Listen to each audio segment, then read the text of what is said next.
This is lesson 26 of Algebra 2, page 121. Factoring trinomials. Okay, what first is a trinomial? It's tri, which means three, right? Nomial, which means terms. So it's always going to be in the form of ax squared plus bx plus c. So before you think about factoring, the first thing you have to do is write it in this form. This is called standard or polynomial form. It depends on what textbook you're looking at. Standard or polynomial form. And it's not just a trinomial, because typically we set it equal to y and we solve for it. So it's oftentimes referred to as a quadratic equation because it has four terms. But we're not solving for it in this lesson. We will in a couple of lessons. We're just going to look at the three terms. All right, so for factoring in this lesson, our a must always be just positive 1. So it just needs to be x squared. However, I want you to know, because we are going to factor equations, polynomials, that do have a value for a. The way that we factor them is we look for factors of a times c, such that when we add the factors,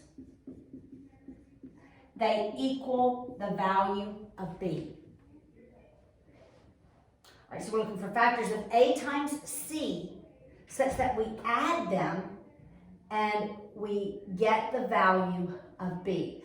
Our a, we always at this point want to have it to be a positive 1. So it's just going to be, we're looking for the c value. All right? All right, so let's see how this looks. I'm going to erase this. All right, look at example 26.1. It's x squared plus 6 minus 5x. So the first thing I must do is make sure it's in the proper form, and it is not. It needs to be in descending exponential order.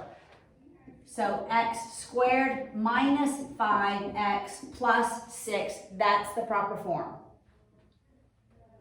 Now let's talk about what our a, our b, and our c values are. A is 1. So I know that I needed to make sure a was 1. B is negative 5. C is 6.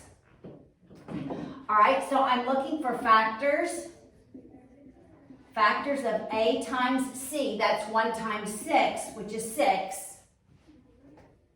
Such that I add them and they equal the b value, negative 5. So, when I multiply them, these two numbers, they must equal positive 6. But when I add these two values, they must equal negative 5.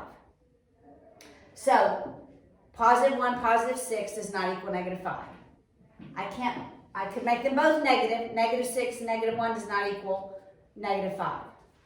But 2 and 3 equal 5, right?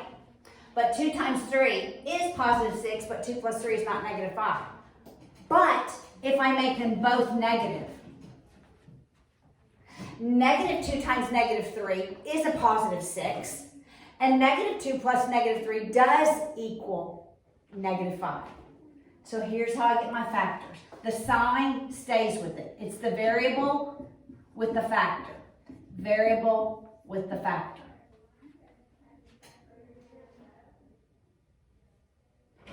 So the sign of the variable dictates if I'm adding or subtracting inside.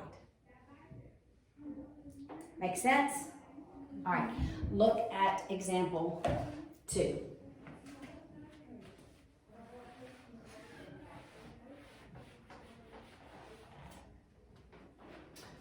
it is negative x squared plus 5x plus 14. Okay. In the previous one,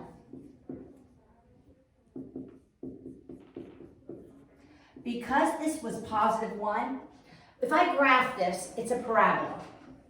But that positive tells me it opens up. We're going to be graphing these. Maybe like close to Christmas. All right, this negative tells me it opens down. But for purposes of factoring, I need to factor out a negative. When I factor out a negative, I change the sign of every term. I am not going to leave a negative in the A position. Make sense? When we graph these, it's going to tell us that it opens up or down. All right, so I factor out the negative. Factoring out the negative changes the sign of every term inside the parentheses. Now, my A value is 1, positive 1, that's where I wanted it to be. My B value, negative 5. My C value, negative 14. I want factors of A times C, which is negative 14, such that we add them and we get the B value, negative 5. All right, so what are factors of negative 14? Terms that I multiply that yield negative 14, but add and I get negative 5. What are they? 7 and 2. 7 and 2.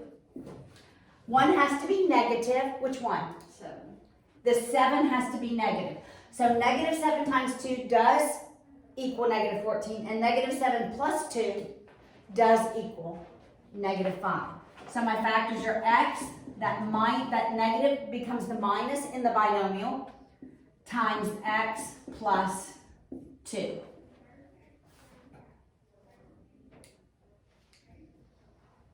Okay, so I want to draw another concept out of this.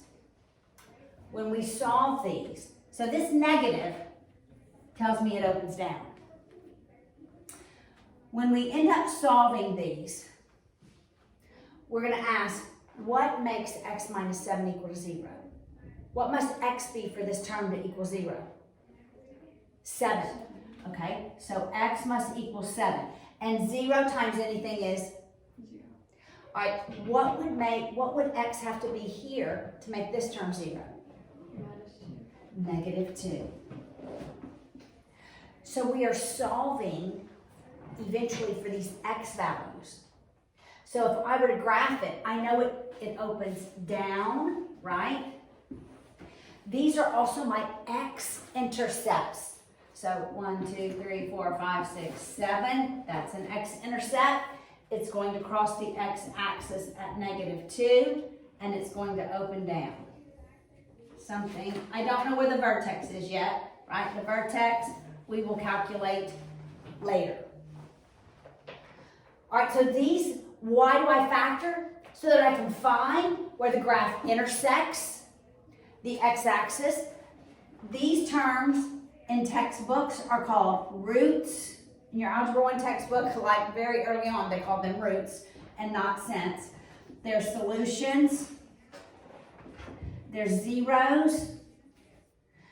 They're x-intercepts. All of these terms are what those values are.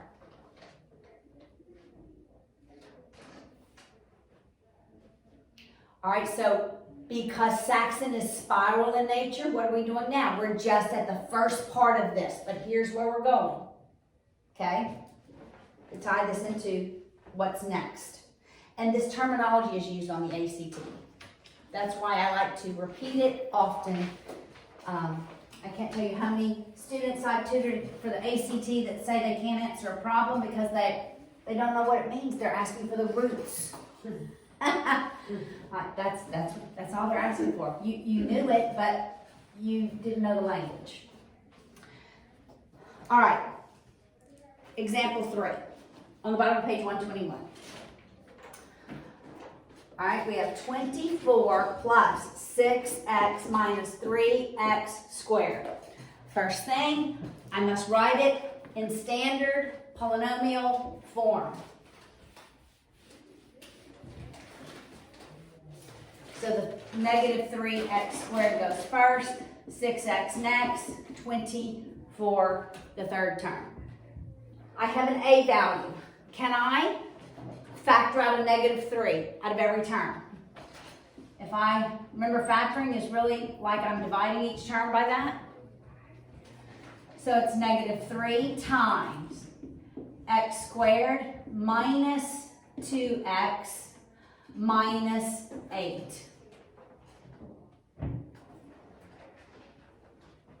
Now when I write my factors, I must not forget that negative 3. All right, so now I use this polynomial and I'm looking for factors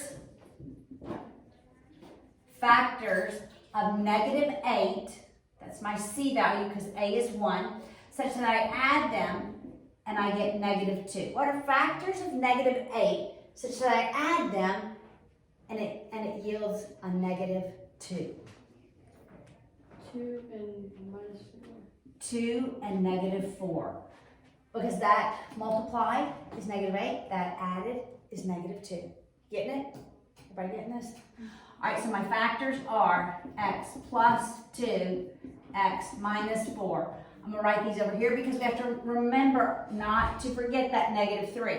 So it's x plus 2, x minus 4. This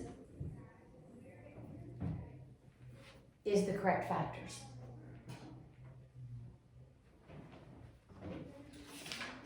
All right, there's another one on the next page.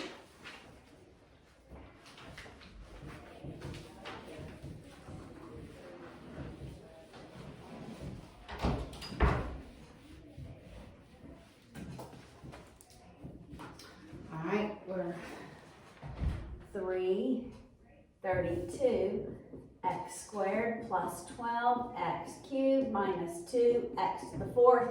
First, I have to write it in proper form in descending exponential order. So that's negative 2 x to the fourth plus 12 x cubed plus 32 x squared. So first, can I factor out a negative 2? I can factor out a negative 2. But I can also factor out an x squared from every term. So I will. And I only have to multiply this first term by x squared to get to negative 2 x to the fourth. This is a negative. To get to a positive, this has to be a negative. I multiply 2 times 6, x squared by x. This is a negative. I must multiply it by a negative to get to a positive. And 2 times 16 is 32, and I don't need any more x's. I have all the x's. All right? So now I'm looking for factors of negative 16 such that I add them and they equal negative 6. What are factors of negative 16 such that I add them and they equal negative 6? 8 and 2. 8 times 2, and the 8 is going to be negative because negative 8 plus 2 gives me negative 6. So it's going to be negative 2x squared times x minus 8 times x plus 2.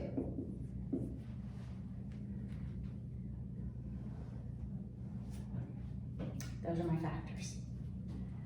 Now I want to work practice problem D from geometry.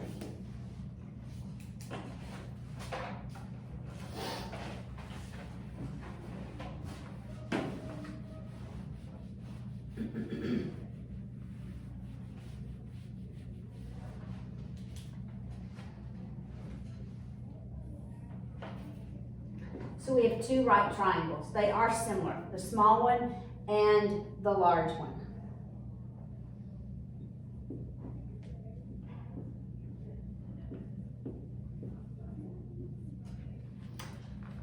All right, so there's a pattern that we always follow. We know that these are parallel because they're two perpendicular lines. Two lines perpendicular to a third are parallel to each other. That is from geometry, all right? So I can still use that parallel ratio, but always, always on this type of a problem, you're going to begin with solving for the hypotenuse of the small triangle using Pythagorean theorem. All right, so we're always going to solve for this a value or whatever variable it is. 5 squared plus 4 squared equals a squared. We would just take the square root. So that a is a square root of 25 plus 16. So a is a square root of 41.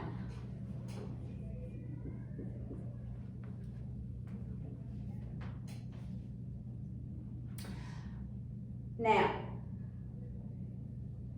I want to go ahead and let's write out at this point our corresponding parts so that we can use cross multiplication. So in the small triangle, I have 5, 4, and square root of 41. In the large triangle, the side that corresponds to 5 is a total of 8, 5 plus 3, right? The side that corresponds to 4 is the C value. The side that corresponds to the square root of 41 is the square root of 41 plus the value of B. We add them. All right, so I'm just going to use cross multiplication. I'm going to use ratios. 5 fourths equals 8 over C. We'll cross multiply. 5C equals 8 times 4 is 32. I divide both sides by 5. C is 32 fifths. I'm going to do the same thing in solving for B, but I'm going to use the first and the third row. So I'm going to do 5 over square root of 41. I'm going to show you two ways we can do this. 5 over the square root of 41 equals 8 over the square root of 41 plus B.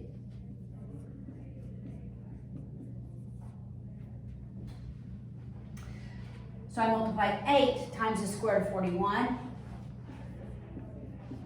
I distribute the 5 to both of these. So it's 5 equals 5 square root of 41 plus 5b. Make sense? I just distributed the 5 to both of these. 5 times the square root of 41 plus 5 times b. Now it's pure algebra. I'm going to subtract the 5 square root of 41 on both sides. These are like radicals. We have like radicals. We just subtract the 8 and the 5. So that's 3 square root of 41 equals 5b. Then I divide both sides by 5. So that b equals 3 square root of 41 over 5. And we leave it. We're not simplifying this. I could have used the parallel lines. I could have said square root of 41 is to 5. See, square root of 41 is to 5 as b is to 3.